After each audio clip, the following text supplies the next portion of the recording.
Pejgamberi alayhis salatu wassalam ka thënë, 7 persona do të jenë në hijen e Allahut ditën kur nuk do të ketë hije tjetër përveç hijes së tij, ndërta është edhe i riu që është rritur në adhurim ndaj Allahut te bareke wa taala.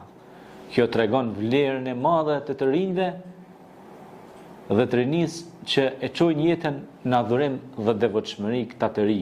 Pra ata ishin djelmosha që ja dhanë besën Allahut subhanahu wa taala dhe u betuan që do të vepronin vetëm vepra të mira.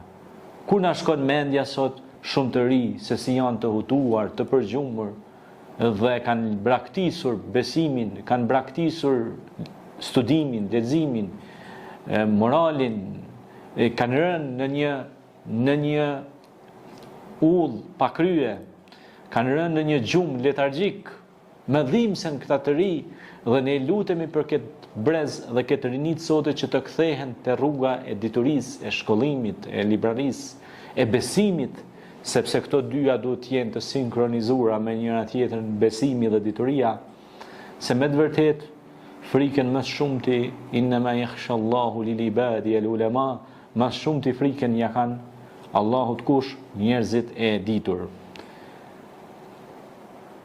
Shenjat e atyre që kërkojnë kënaqësinë e të Madhit Zot, ata të ri që falin namazin 5 kohët dhe kanë një lidhje të përditshme pra me Krijuesin përmes namazit, ndërgjegja, morali, janë të drejtë, të durueshëm, u shërbejnë të tjerëve, ndihmojnë jetimet të varfrit dhe përhapin të mirën gjithandej.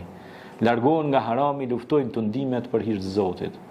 Lexojnë Kur'anin, janë afër Kur'anit, i shërbejnë fjalës të Zotit me devotshmëri dhe përkushtim. Ibrahimi alayhis salam ishte një rast që na treguohet kur ishte i ri, ai i rrezoi idhujt. Tha, unë ja drejtoj fytyrën time atij që krijoi qiell dhe tokë me sinqeritet dhe nuk jam prej idhujtarëve. Wa ma ana min al mushrikin. Pra nuk jam prej idhujtarëve. Kella, pra kurse se.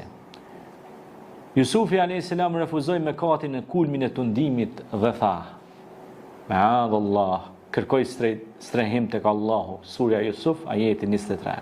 Ibrahimi alayhis salam, Jusufi alayhis salam, ta ishin djelmosha të ri, sikur djelmoshat e ashabul kefit, djelmosha të ri që të cilët ja dhanë besën Allahut,